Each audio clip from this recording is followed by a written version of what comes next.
Tracy, the Sacred CEO, and welcome to Life After Divorce, the number one show dedicated to having the discussions concerning marriage, relationships, and happiness after divorce. We are committed to bringing awareness and share some light on the strategies to restore our faith, our purpose, our love, and most of all, our happiness after marriage. I have an amazing guest with me today. She is just, if y'all don't know who she is, I'm going to let her tell you because I met her at a retreat about 4 years ago. And hearing her story of overcoming, of breaking down to break through, of releasing her marriage and being in the spotlight. So not only did she release her marriage, she also released a high profile spotlight in her marriage. But I'm going to let her explain that to you. Happy New Day, Christina. How are you, Hi Christina there. Johnson? I'm doing wonderful. How are you? It's so good to see you, Tracy. It's good to see you too, beloved. You gave such a powerful presentation at that retreat, and we spent over about 3 or 4 hours together on that day. And me and you just connected. And from then, we've seen each other in different places. I've, reached out to you on social media from time to time. But this last time when we seen each other at the summit, I was like, what's that? But the most significant factor, I said, where the red lipstick? Because if y'all don't know, she got the signature red lipstick, right? If you don't ever see Christina without her red lipstick, something going on. So I had to ask you, where was the red lipstick, Ceelo? It's so crazy because I used to wear red in my 20s, but then after that, I didn't wear it anymore. And then I found this amazing color by Sephora, and I've been attached to it. So everywhere I go, people always expect me to have it. People are always asking me where I got it from. So I'm sure I've made Sephora a killing because And that was just a shameless plug for Sephora. So y'all make sure you go ahead and sponsor my podcast since we just okay. plugged you. Period. Yes. All right. Tell everybody who Christina Johnson is. Oh, wow. Okay. So to people that know me publicly, they know me from a show called Atlanta Exes. I was on a show with Tori Hart, with Tamika Raymond, with Cherie Buchanan and Manetta Shaw. We had a show on VH1, and all of us were exes of famous people. And so my ex-husband's name is Ceelo Green. A lot of people know me from that, not only just Atlanta Exes, but we've done Cribs. We did My Super Sweet 16. My oldest daughter, Sierra, did that, and another show called Exiled. And I've done music videos with him. So I'm kind of accustomed to being, out in the limelight, so to speak. But when we were married, it was very much about our marriage, about him and me just being the helpmate for him. So we divorced after 5 years of marriage, but we constantly kept everything the same as far as we were young and trying to find our way. He had a lot of pain. I had a pain, growing up. I had grown up in Charlotte, North Carolina, went through a lot of abuse growing up. And I saw a lot. My mom going through abuse and guns being cocked to her head and her life being threatened and her going through physical abuse. So I saw too much as a kid. And then when you grow up, you have this perception of this is what love is supposed to look like. And then you trauma bond. And I feel like we had a trauma bond because we both had been through so much trauma as young people. And so it ended up being a bit unhealthy. And so I left the marriage in '04, but we continued to keep things the same for a long time, thinking that that was the best for the kids and, everybody involved. And it was very emotional and extremely hard at times. But we've always tried to keep a rapport with one another. because we're connected by blood. And so, we have children. He helped me raise my two that I already had, and we had a son together. So now our kids are grown ups. And so the dynamic of the relationship has changed, but there'll always be love there. I feel like love does transform, but it doesn't always just go away. So I'm Mhm. happy for him in his life. I know he's happy for me in my life. So we support one another from afar. So let's get into, how did you come to the conclusion that you and Ceelo were going to get this divorce, and how did you shift your identity while in the spotlight? Because sometimes, I mean, it's difficult shifting your identity without being in the spotlight. So Right. how did you handle that? It's so crazy because I never felt like I was really in the spotlight. I felt like I was the woman behind the man. But like I Okay. said, there were instances where when Cribs was coming to our house, I wasn't going to be on there. I wasn't even dressed. I was just running around the house, cleaning up, making sure everybody was I smiling. remember that episode. I Yeah. remember that episode, girl. You had on that pretty moo. Your hair was in that afro and had that. Yeah, I remember that. And your house was beautiful. Uh, And we'll get to that about you being a designer. But go ahead. yeah. Yeah, that was like the beginning of my career. It's crazy. But yes, I wasn't prepared to be on there. I was running around trying to make sure everybody was good. And the producers were like, "We're waiting for you." And I was like, "For what?" They were like, "We want you to do it with him." And I looked at him and was like, "Is that okay?" And he was like, "Yeah, Chris." He was the type of husband that helped you get dressed. He shot for me a lot of times. He was like my stylist, so to speak. And so he was like, "Wear this," and I'm gonna wear that. And we rushed and got me together. If you go back and watch the episode, I didn't have on, I'm like now, I don't have on foundation or anything. I think I just put on a lip gloss and filled in my eyebrows and jumped on television. It was my first real, time doing television. So it was a situation where I kind of was thrusted into it a little bit, but it kind of felt a bit natural to me over time. So Mhm. so when it came time for us to I decided that I was leaving the marriage.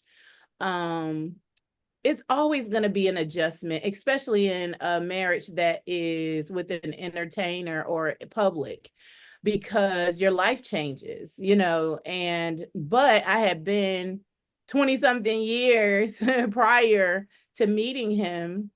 I think I was 20, he was 22, I was 24. So 24 years prior to meeting him, I was just Christina. I knew people, but not in, publicly. So it really just felt like going back to who I was already. It didn't feel much different outside of the fact that I was totally devastated that me and my husband weren't going to be together, because I didn't get married to get divorced. So it was very, very hard for me. Yes, yes. And that was coming to my next question, was what self-realizations and profound transformations did you experience Yes. through and after your divorce? Because I understand, for divorce for anyone is hard. Let's be Yes. clear, marriage is hard. Period. It's hard. Marriage is hard, right? But Yeah, divorce many times can be harder because of the identity that we've associated that's in right. with the union. You see Mm. what I'm saying? Like you just said, I was his helpmeet. I Yes. was more or less in the background, Mhm. helping my husband to shine, Yes. helping him to execute his Right. vision and his plan, Right. right? Because that's what most of us is in as being wives. That's what the role is, you Yes. know. And I know for me, I loved it. I'll be Me honest. too. I loved being a wife. I still Mhm. love being a wife. I love the domesticated part. I really do. So, and just from what I hear you saying is that you really enjoyed that too. And for them to say, like, come on, we want you. You like, wait a minute, I don't do the spotlight. Exactly.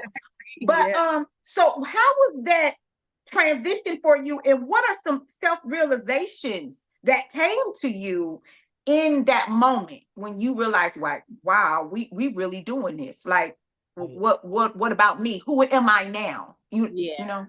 I think going into the divorce, I realized prior to that I had lost myself, that I had become, his helpmeet, but I also lost who I was because a lot of things changed. He was so gracious to say, "Hey, you've never had the opportunity to stay home with the kids." So he gave me the opportunity to be a stay-at-home mom, which I am a very outgoing person. So that was an adjustment, not having any other adults to talk to during the day or, and then when the kids get home, I'm just talking to kids. But like you said, I love the domesticated part. I love cleaning, cooking. That's who I am naturally. So I've always been that Mhm. way. I love cooking, keeping a beautiful home. But I started to lose myself because I didn't have other people to identify with. And I had, friends, some out of town, because I'm from Charlotte. So I had moved here. I met him right after I moved here. My sister lived clear across town. So I didn't have a ton of people to hang out with or any of that. I really lost who I was trying to become just his wife. And even he would be like, you need some friends to hang out with and, some other stuff to do. Sometimes when we put everybody first, and I'm big on letting women know that, like, we put everybody before ourselves a lot of times. We are nurturers by nature. And so sometimes we take on everybody, we take on everybody's energies, and we leave ourselves for last. And I think I got to that point because there were things that I used to do in my early 20s, like write poetry and, meditate and all these things. So I was like, I need to get back to who I am. I totally lost myself in the marriage. And so going through exiting the marriage, I knew that I had to take some drastic moves to get back to who I was. Wow. And so I started to do things like working out, meditation, reading a lot. I started journaling. And then right at the end, when I filed for divorce in '04, I started writing a book, which, believe it or not, it has taken me 20 years.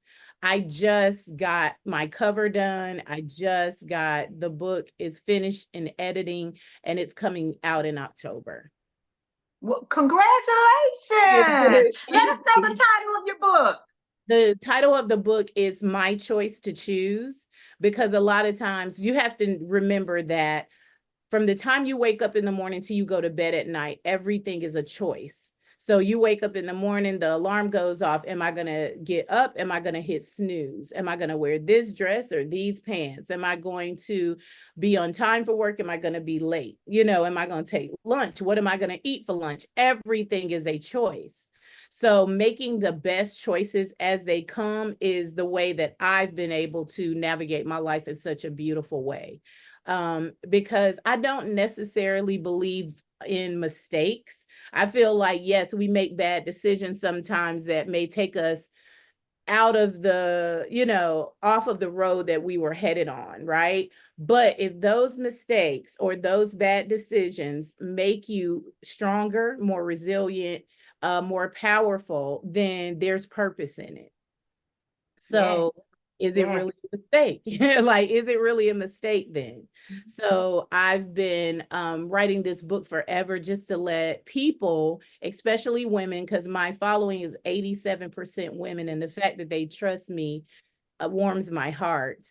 But let women know that you can go through hell and come out like a diamond, right? You don't have to Mhm. stay there, as Steve Harvey says. Like, who wants to stay in hell? Just keep going. And my book is about that. If you keep going, God can turn your life completely around. And I've lived it. So I'm sharing my stories and a lot of vulnerabilities and a lot of things that even the closest people to me don't know. So it's pretty cool that Mhm. a lot of my friends and family are going to learn so many things about me and the choices that I've made throughout my life that they don't even know. So this is a love project. This is a heart project. And it's very open and Mhm. vulnerable. It's scary. I ain't gonna lie. I've really done it scared. So Oh, girl, you said love project. I love that. yeah, Love project. And I think we need to add more love projects to our life, absolutely. right? Yeah, Like really, we are our most important project, period. Right? absolutely. Right. Yeah. So it goes to my next question. What are some tools that you used to rebuild your life? Okay. Was it because you did say it was really, really hard when you realized like this thing is not going to happen. Like this Yeah. lifetime marriage piece is not Mhm. going to happen. It was Right? gut-wrenching. It was gut-wrenching because if you really go into marriage that, and think that this is gonna be my forever, for you to have the reality that it's not gonna be your forever is painful. It's super painful. So it was really, really hard. Um, the first thing I did was something that I've been doing since I was a kid, and that's journaling. I write down everything. I think writing is such a healing tool because it's your personal thoughts and feelings, and you can be honest on paper. We like to say, oh, it don't matter. I'm good. That didn't bother me. Or we like to keep going and not deal with whatever is happening. But if you write, you can write down how it made you feel, what you're going through, the pain that you're in, and keep this. And then when you go back to read it, you really get to feel the feels and feel the honesty of your writing. So Mhm. journaling was a big deal for me. Being there for other people has also been good for me. I know when I am of service to other people, it is healing to me because what you find out is you're one, not the only one going through what you're going through. Two, it ain't even as bad as some people that are going through it. So I feel like service is a big deal. That's why we are here on earth, is to be of service. So service has been big for me. Like I said, meditation, quieting your mind and your spirit, and really hearing from the Most High. I feel like when we pray, which is another thing that I do on my knees in the morning and at night, but when we pray, we're usually asking God for something. We're usually petitioning Him. Hopefully, we're thanking Him, but a lot of times we're doing the talking. But when you meditate, you can hear from Him. Fasting has been a big deal for me. I've done 2 fasts, 40 days and 40 nights on just water, where I don't eat anything. It brings a clarity that I can't describe. You can hear clearly from the Most High when you're fasting. And then making sure that the story that you're telling yourself is the truth. Because I don't think we realize a lot of times we start overthinking and going down this rabbit hole of thoughts, and it's not. Mm. And what is the story that you're telling yourself is a question that I ask myself all the time, because a lot of times it's not real what we're saying. The story that we've created, by the time the other person, if we're having a disagreement with someone, and we in our minds we're thinking, oh, well, they probably doing this, and they're probably doing, and they probably thought this, and then they probably told this person that. By the time you're done, you're so angry, so upset over something that might not even be the case. So, Mhm. what story are you telling yourself is a big deal in healing for me? Because sometimes, and I'm going to say, meditation helps with that because it quiets the mind down so that you don't believe everything that's coming to mind. Being kind to yourself is a big deal as well, because a lot of times we are our biggest critics. And whether it's I shouldn't have ate that, or I shouldn't have done that, or I could have done this, like we're always hard on ourselves, but we will give everyone and everything so much grace, but we don't find that same grace for us. Another thing is me realizing that everything I went through, I was supposed to go through. I chose this journey to have this experience. And now at 51, I have no regrets, because I feel as though if something was left out, right? Something in me would be left out. I'm Mhm. so proud of who I am, who I have become, where I'm going, because it's still happening. I'm still here. It's still a journey. I'm so proud of myself. So I don't regret anything that I've been through, because everything that I've been through has brought me to this place, and I'm proud of this place. So I think all of those things are a part of healing. The way that we eat, I'm plant-based. I don't eat meat. I don't eat certain foods. I love eating colorful. Yesterday I had peaches, I had plums, I had watermelons, um, watermelon, and I feel like those things also help me stay in touch with the Most High. It keeps me healthy, it keeps me youthful, it keeps me joyous. What we put in our body is just as important as what we put on our body and what we put in our minds. So, one of the biggest things I would say is healing wise, look at your life. A lot of times people around us would show us the things in us that we need to change. The things that make us so angry about a person, that agitate us the most, is probably because it's something like that in us. So I'm really big on doing self-examination and looking at myself to see how I can grow, but at the same time understanding that, but be kind to yourself still. This is not a destination. I don't feel like healing is a destination. I feel like healing is a journey. So be able to take that journey without beating yourself up and dragging yourself against the cold. The same grace that you would give to your man or your wife or your kids, be okay with giving yourself that same grace. Girl, you said, baby, you gave us a whole strategy list. I hope y'all took notes. Y'all took notes. Remember, when you come to Life After Divorce show, have your pen and paper because you're gonna get some free game over here, right? All right. Look, Christina, now you know we got to get into the mess of it. We got to get into the mess of it. Honey, Okay. what did the people say? What did the family say? What did the friends say when you said you and Ceelo were getting a divorce? Because I know you got the clap back a girl. You gonna divorce Ceelo Green? Girl, you gonna divorce that lifestyle? Girl, you gonna divorce that money? What you gonna do? Girl, you better make it work. Something else gonna have a win. You know, all the chatter. How did you deal with the mess of people not believing in the y'all's choice for what was best for both of you? That's right? Yes. Right. How did you deal with that? I think before I left, I had strengthened myself up enough to know that I'm going to try everything I can to make this work, whether it's going to church, burning sage, praying. Like I remember him waking up choking one day. The sage was so thick in the house. And so I was like, you over there choking my brother, girl. You wasn't trying. I know, it was so funny. It wasn't intentional, huh? Because one day he was like, Chris, I went to Sevenanda and I saw the sage, and all I kept thinking was this: what you was burning out was me. And I'm paraphrasing. And okay. And so I was like trying everything so that when I left with no regrets. Right.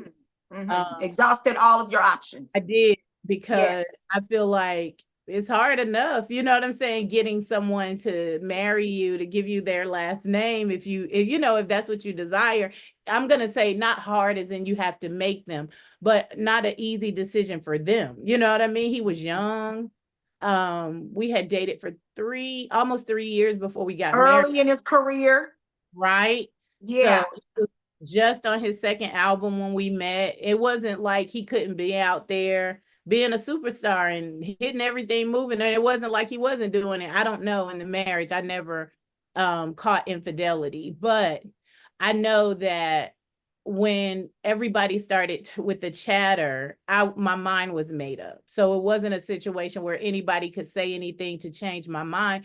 Plus, I realized that a lot of times people are speaking from their own opinions based on where they are mentally, spiritually, emotionally. They're also talking to you from old trauma and their conditioning and upbringing.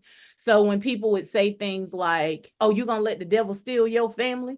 Then he's going to attack each one of y'all individually. Okay, well, you know what I'm saying? I got on my armor, and if I feel like the Most High has brought me to this point, then I know we're protected. We'll deal with it as it comes. When people are like, you going to let somebody else have all that? Those are materialistic things that I can obtain on my own. Oh, wait. You just can't run across that. You back that up. You just can't just run past that part, because see, a lot of people, that's where they lack Mhm. their confidence because they have so much attached Yes. to the marriage that Mhm. a lot of men and women feel like they just can't do this on their own. Like they can't get back and pick things back up. They can't restore, Exactly. the things that they may have to give up. Let's talk a little bit about that.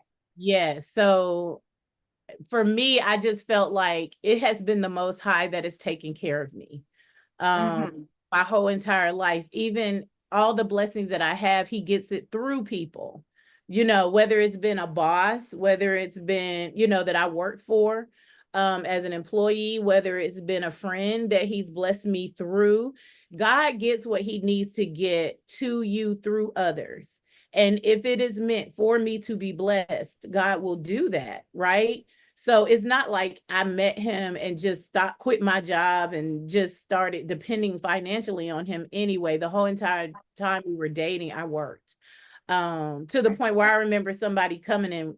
I used to work in Steve Madden because first I was a CNA. So I did private duty and stuff like that. But then I saw Steve Madden one day and was like, oh, it's so high energy. You can wear what you want. These shoes are dope. I want to work here. I left everything, started working there.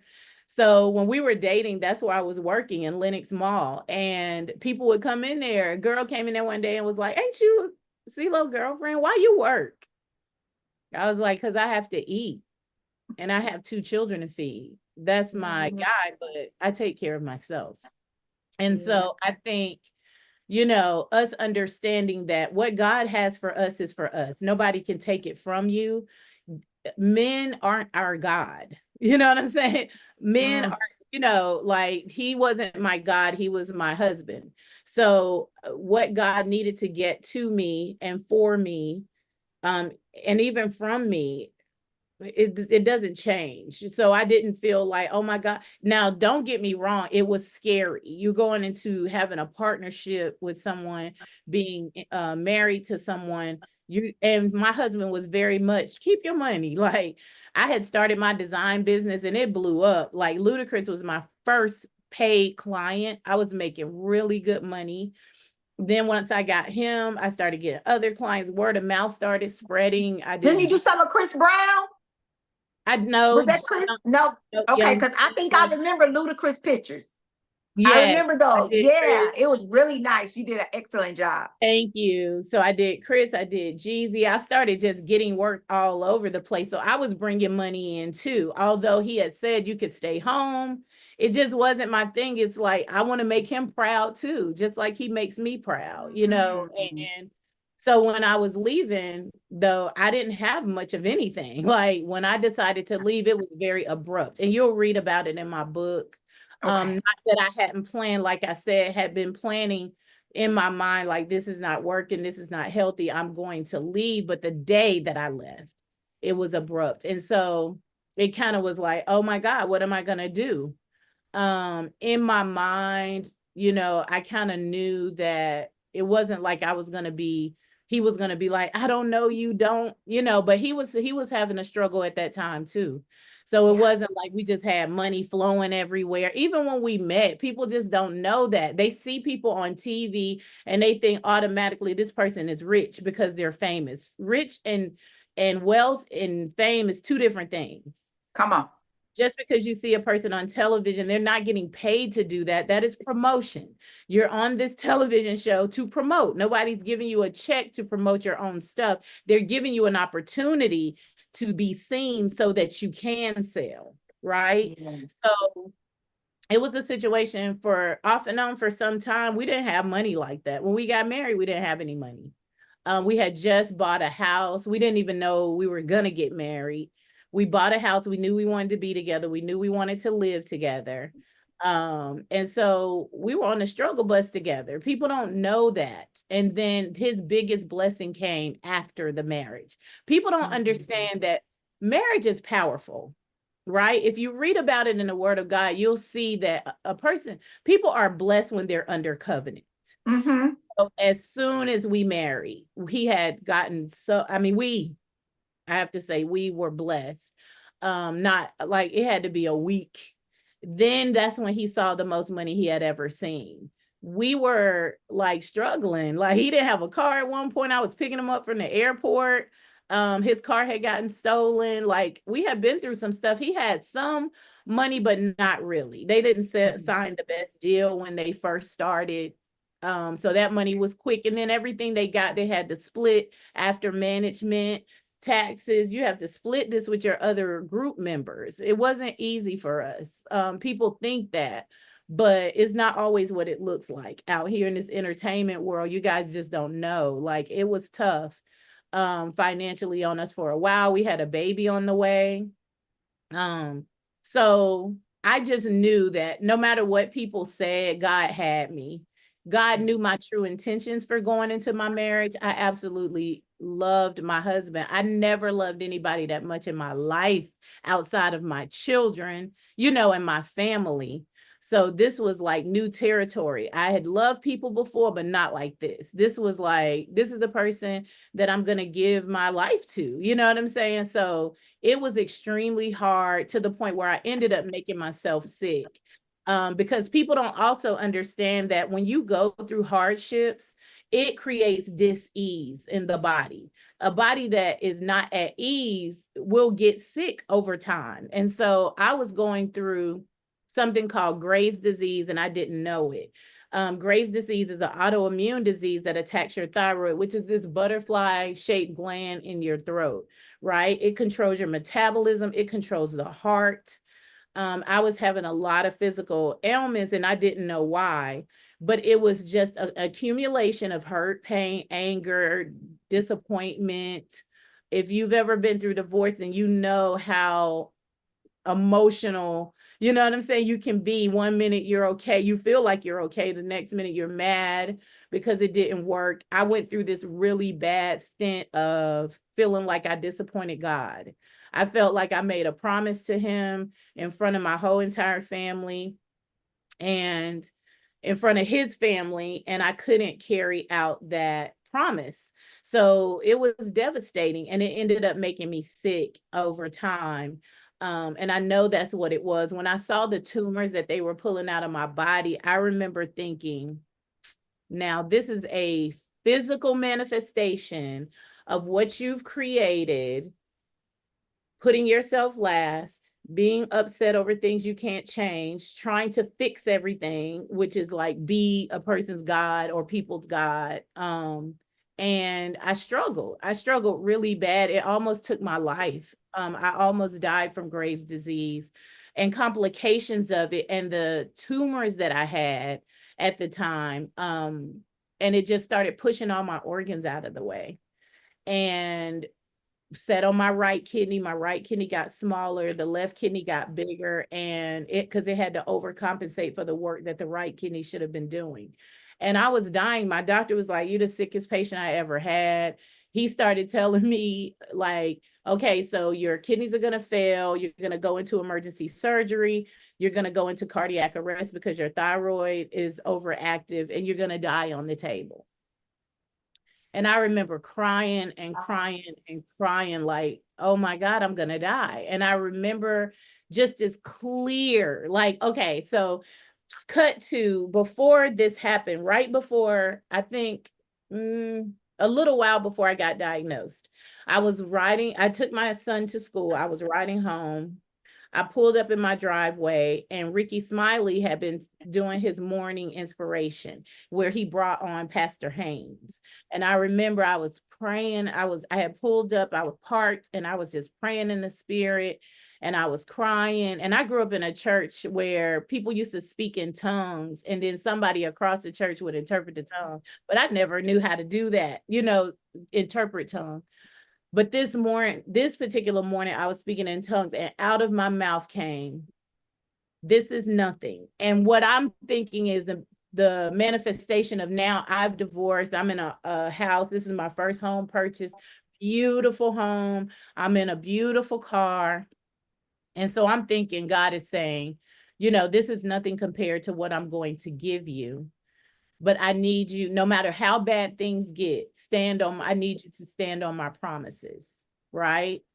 the first thing you think in your mind is how bad things get, like what's about to happen. I remember Yeah. to that conversation, leaving the doctor's office, going to my car and bawling when he described my death to me, right? I was crying so bad. And I remember hearing a voice say, are you going to believe the word of man or are you going to stand on my promises? Hmm. Yes. And right at Yes. that moment, I said, I'm going to stand on your promises. So I used to get these really bad fevers of 105, and it was so high, so debilitating, I couldn't walk. And I remember saying, thank you, God, thank you, Lord. I would go to sleep not knowing if I was going to wake, because by this time I was tiny. Like I had lost all this weight. The bones in my back were showing, my shoulders. I was little. And I was just like, no matter if you take me, the people that are praying that's never prayed before, it's for them. The people who are learning to be more independent because now they can't call and ask me for money, right? Because I had lost everything. Like I couldn't work. Um, I wasn't able to help people as much. People who, I was helping also weren't coming. So as it was getting quiet, it was like, wait a minute, like where is everybody? That's when you learn that sometimes you got to back up, be discerned in your giving, and know that God has them. And it's not for you to fix everything and everybody. So I'm learning all of these lessons on what what the doctor is calling my deathbed. That was the devil. Okay. I wanted to say it. I was like, That was the enemy. Anybody that was telling you the, you don't have life and not to trust God's promises. You see that's what I'm right. saying? That is the So, devil. it leads to my next question with you being a highly spiritual woman and you coming from a religious background, Yes. um, family, religion, all of that. How did you make that right with you in your personal relationship with God? Mhm. Coming into the divorce, because that's hard. And a That's lot of people stay yes. because of that Believe it. right there, because of the belief system, the conditioning, the programming of what divorce is, the shame attached to it, the sin, Yes. so-called sin attached to it, right? Yep. So how did you get it right with your personal relationship with God? I think that that's the key is having a personal relationship, being able to hear directly from him that it's okay. I got you. I don't intend for you to stay in something that is not healthy for you. To trust the Most High, the same way we fear Him, you have to trust Him even more.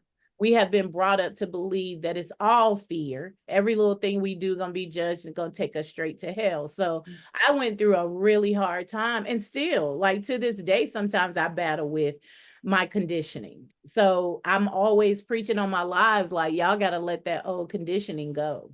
Um we've been taught to believe things that some of the stuff I feel like it is not godly. I think that we've passed down the spirit of fear, to from generation to generation to generation. I remember seeing I had a life coach who still I do lives with. I'm about to do a podcast with. She's such a beautiful spirit. Her name is Dr. Sue. And Tierra Goes Green sent me to see Dr. Sue. And when I went to see her, I was talking to her. The first things I was telling her was, I wake up every day and I'm wanting to please God. And I want him to be proud of me and not be angry with me for the things that have happened in my life, the divorce, this, that, and the third. And she was like, the first thing we're going to do is reconcile your relationship with God because God is not angry with you. He is not mad at you. He loves you. God is love. And that's what started it for me, really like honing in on that personal relationship and understanding that it's not everything that I've been taught. The conditioning that I've been taught is not completely 100% right. It was born out of fear. And so I just started having a different relationship. So that's what I was saying too about the way that I eat or I ground or I sun gaze, like all of the things that connect me to the Most High is not what I was raised to do. it's something that over time, developing my personal relationship with God, I start to understand that all of this is Him. He is everything. And so I started to forgive myself. I think forgiveness of self is number one, because a Yes. lot of times we don't forgive ourselves for choices that we've made, things that we've done, and not necessarily forgiving myself for leaving a marriage that wasn't healthy. That was the right thing to do. But forgiving myself for holding on to pain, anger, anguish, disappointment, anxiety, and all the things that have made me literally sick. Yes. Yes. So That's releasing, beautiful. letting go was a big deal. Releasing and letting go and understanding that the stigma and the conditioning that has been associated with divorce, and saying, having, the belief system that, God is going to condemn you to Yeah. hell for divorce. Right. My God told me, I never said that. Yep. I That's never said that. right. I support and desire your ultimate happiness. And Mm. in your ultimate happiness, in finding yourself, is where I am and where I will always be. That's where He resides, y'all. Yes, like, yeah, I never said that. He didn't say it. I never said that. So Yep. I want to ask you now, do you desire to ever be married again? And if you do, what would be different? Okay. So I have gone through this long. Okay, so I've been, believe it or not, next year, 25, our divorce was final in 05. I filed in 04. Next year will be 20 years. If someone would have told me in my 30s that, so it had to be like 31 when our divorce was, when I left. If someone would have told me that I would be 51 and not married, never remarry, I probably would have lost my mind. Like, because at first it was very much, I'll show you, I'm an amazing wife and I'm gonna marry somebody. He gonna be amazing. He gonna make you gag and this, that, I'm gonna be happy. You're gonna see me the happiest I ever been. And I'm 51, I'm single. I'm dating, but I'm single, I'm not remarried. And so the 20 years went so fast, Tracy, because I haven't been enjoying my life. I've been doing the work, I've been healing, I've been helping other women to find their way through. I have been writing, I have been working, doing in my gift, in my passion. I have been tightening up my relationship with the Most High. I have been traveling. 20 years went like that. And it was joyous because I got back to me. I know who I am now. I'm God's daughter. I'm excited about life. I enjoy life. So if somebody would have told me that back then, I would have went crazy. But then I got to a point where I felt like I don't ever want to be married again, because I felt like I've created such a peaceful, calm, wonderful place for myself that I don't have a desire for anybody to disrupt that peace or to tell me what to do or ask me what they're going to eat or ask me to clean. Like, I want to do things my way. And so for a long time, I've been in that place of, I'm good. But then I realized we weren't meant to spend our lives alone. And even if it doesn't equate to me remarrying, I do want a dope partner. I do want someone to travel with. I travel to amazing places and I would love to, travel with somebody and have somebody cool to do life with.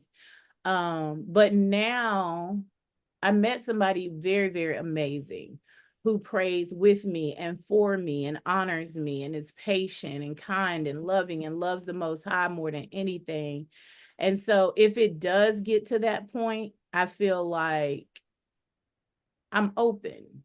I'm not in a place of pushing it away or saying, oh no, I ain't never getting married again. I'm really open to whatever the Most High has for me.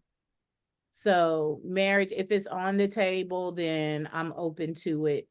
If it doesn't happen, I'm not going to fall apart. I'm really just in a state of joy, and I have a joy and a peace within myself that no man can take away. And so whatever comes along with that is fine for me, because I know that I have the greatest love, like the greatest. The love that God has for me is so amazing. And now the love that I have for myself is even better. So I'm okay. Either way, I'm okay. I hope that answers the question, because I'm like, Oh, I'm not yes. saying yeah, and I'm not saying no. I'm just staying open, but I'm very much in a place of joy and happiness. No one can give that to me, and nobody can take that away. And I want to Mhm. also say, for those of you, that are out there that feel like I felt like, well, I'm good. I don't want to get married because I don't want nobody taking my peace. I don't want nobody doing this, telling me what to do. It is what you say it is. So Yeah. be careful of what you're speaking over yourself, because you will draw to you the very thing you don't want, because that's what you focused on. Like, you're focused more on, I don't want nobody telling me what to do when I get ready to travel. I want to get up and go. Well, how about say, I want somebody who enjoys traveling with me, but even if I have to travel, they're cheerleading for me to go. Like, they're not jealous, they're not envious, they know who they are. I'm looking for someone to match my joy, match my peace, and match my happiness. I want somebody who has the same love for the Most High that I have. I want somebody who's disciplined like me. I want somebody who may be opposite, because honestly, the person that I'm dating now is a total nerd. No, I've never dated anybody so different from me. I'm always usually dating an artist, and things of that nature, but now it's someone who is all, they're like nerdy and into numbers, and I despise dealing with numbers. Even when we do design, I'm like, my least favorite part is budgeting. So Mhm. I'm a creative to the bone, and that's usually what I like. But I just want to say too, look outside of what you usually would date, who you usually would date, what type of person you usually would date, because you never know, the person that you think is opposite may be like the perfect fit for you. Did you notice that your designing artistic business, did that grow once you released the marriage? Is that how that happened? It's crazy because it grew within the marriage. When I got sick, I stopped doing it. It was crazy because I started going to Atlanta area schools, talking to kids about dating and domestic violence. I started, helping women to heal. I started doing other things outside of design. And then I got back into design, got a design partner, a young lady named Philea Carter out of Baltimore. And we started our business together, and it took off. Then the pandemic hit, Okay. and we were working through the pandemic, thank God, but not on a bunch of clients. Like, we had to really, we are about to celebrate our 5th year. It took us about 5 years to get to the place now where we're doing multiple NBA players. We're doing, which I love working with everybody. But it's taken off to the point where we're doing restaurants now, which we've done before, but it's just us together. We have over 3 decades of experience, and she's younger than me. We have over 3 decades of experience together, and we're kicking butt. It took us a minute to get here. So entrepreneurs, do everything you can to promote your business, work really hard, remember to rest and take time for yourself.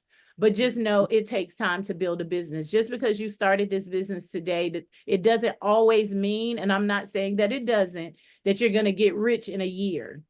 But stick with it, stay consistent, be disciplined in the way that you work. We joke all the time that I like to cross my T's twice and dot my I's twice. I like to know that things are done and that they're done right. So don't give up on your business. Keep going, because it will eventually give you the fruits of your labor. Being an entrepreneur is not easy. People look at it and it looks like glamour. It looks like lunch in the middle of the day and partying on a weekday and traveling everywhere. It takes time to get there.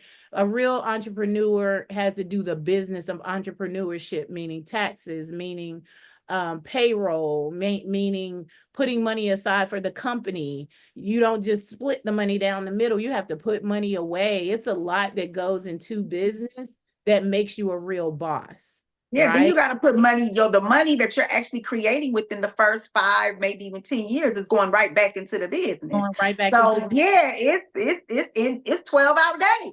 yeah. But I'm gonna be honest, do I feel like God has blessed me more abundantly since I left my marriage? Yes. Yes. I will say that.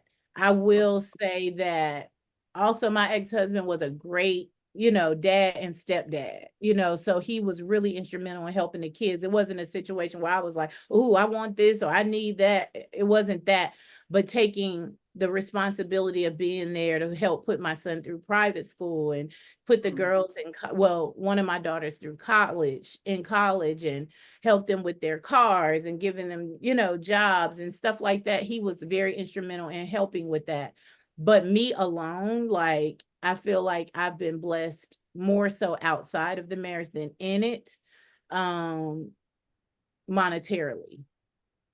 Yes. Okay, that's beautiful. It's a So scary let's piece. get into give us some last words Mhm. to the sisters and the brothers out there who possibly are this is it, they've exhausted all of their options, they have high values towards marriage, this is not something they truly want to do, they're scared, they don't know the outcome, their identity, their social circles, all of that is connected to the marriage, there's children, like there's so many layers here. What is something that you can tell them just to encourage them that there is happiness after divorce? The one thing that I usually say, which is the name of your podcast, is there's life after divorce. Come on. Forgive Come on. yourself for anything that you may have brought to the table that wasn't healthy. We are all Mhm. learning and growing. Release the guilt. We are all learning, growing. We are all going through this, thing called life, and it has its ups and downs. We are moving off of old conditioning. We are moving off of old unhealed places. Do the work. Because if you want to eventually have a successful, healthy relationship, then you really need to heal that old stuff. You got to go in and really heal that old stuff because there are things from the childhood that keep rearing their ugly head, and you think it has something to do with your ex-wife or your current wife or, the person that you're dating. This is your stuff. You can only change you. Stop trying to change the other person. I remember my ex-husband saying, "You want me to change in your time? I can't change in your time. I can only change in my," and he was absolutely right, because if he's not ready to change, I couldn't change him. Right. Like, I couldn't make him what I felt like he should be, and vice versa. It's like at the end of the day, the only person you can change is you. And once you've conquered you, oh, everything else in your life is gravy. I'm Like, a lot as it is. okay, Trying to change somebody else. I'm dealing exactly. with all this over But I mean, control is a real thing. Even with here. our kids, we want to Mhm. constantly control the narrative. When they came here to have an experience, we are here to guide. You know what I mean? To teach. Control is a whole other energy. Like that control it's painful. It's painful to you because really you're not in control. And how you know is control your next breath then. If your next breath decided not to come, there's nothing you can do. Right? So allow people to grow, allow people to live, allow people to make their mistakes. It's okay to guide, but control is different. But control yourself. So I would say there is life after divorce. Forgive yourself. Learn forgiveness eventually of the person you were with, because they're imperfect too. Because you can't move on holding on to old stuff. It makes you bitter, and that's not hot, right? It makes you angry. It makes you a person that people don't want to be around. So I would say forgiveness is paramount, but just know that this too shall pass. Your children chose this journey. They're equipped with what they need to get through it. We put our kids in counseling because your kids can tell you a lot, especially when you have a great relationship with them. But no child is going to tell you everything they're going through. It'll come out in their behavior, it'll come out in their grades. You want to beat them or whoop them or punish them because theirs is coming out a different way. And you think it's really about not focusing or not. How can they? Kids go through divorce just like we do. So we put them in therapy. So just know that they're equipped with what they need to get through it. Get them extra help if they need it, and know that this is hard on them too, but also know that they will be just fine. They will be okay. They will be just fine. They would rather see you healthy, happy, and whole and single and by yourself than to see you arguing, fussing, and fighting with their parent. People be Oh, surprised. People be surprised how the children really feel. They're like, I know some children be like, we was waiting when you was gonna leave. Like, how long was how you we gonna were do this, growing mama? up. How long was you gonna do this, pop? You know, that you be surprised what they are really thinking. You Yeah. thinking you stand for the kids, and the kids praying y'all break up because they can't take no Please. more. Yeah, that's how we were growing up. We were like, man, she Yeah. going back again. Like, we hated Yes. it. Like, please. And he used to be like, y'all turn 18. We were like, no, go now. Mm-hmm. Because Yeah. children crave that same peace you want. Yes. um Yes. their relationship with the parent is different, and a lot of times when you separate that, when that toxic marriage or toxic relationship isn't there anymore, you can really focus on the kids and they can get a real full relationship with both Mm-hmm. parents and a Both healthy. parents. But you got to be healthy.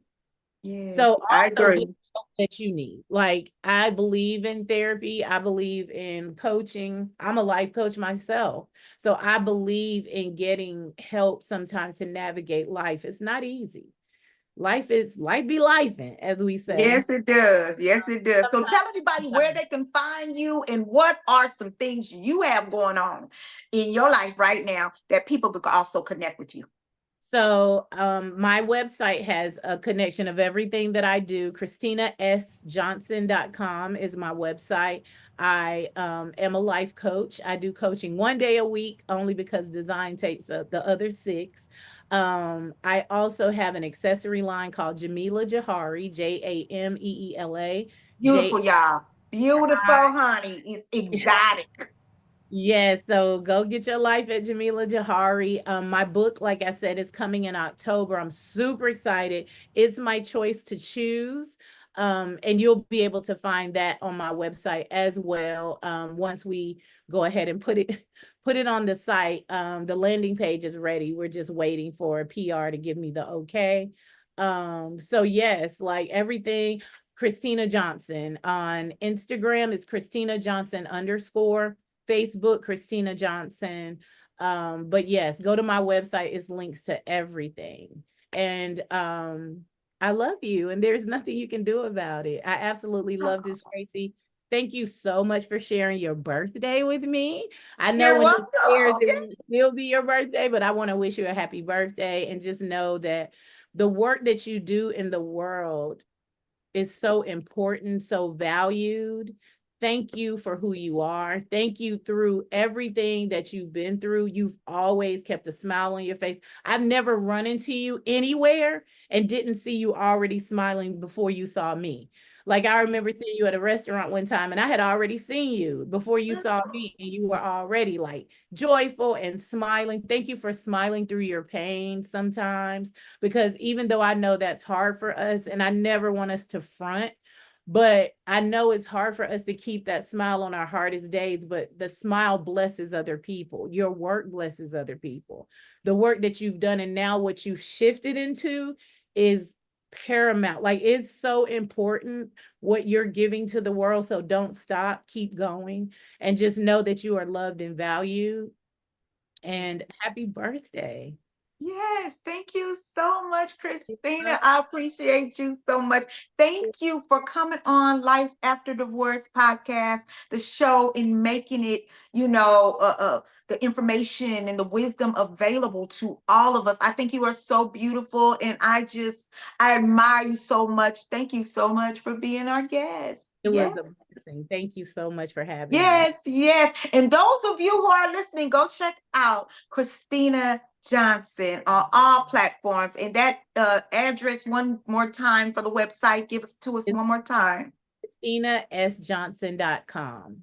Okay, okay, thank you. And I am Tracy, the Sacred CEO. Make sure to like, share, and subscribe. Don't forget that. Go ahead and share the wonderful information we got going on right here with someone who will benefit and will definitely be enriched and encouraged. Okay, this is the Life After Divorce show. I am Tracy, the Sacred CEO, and we are restoring happiness after divorce. All right. You can also check us out at lifeafterdivorceshow.com. Peace and blessings.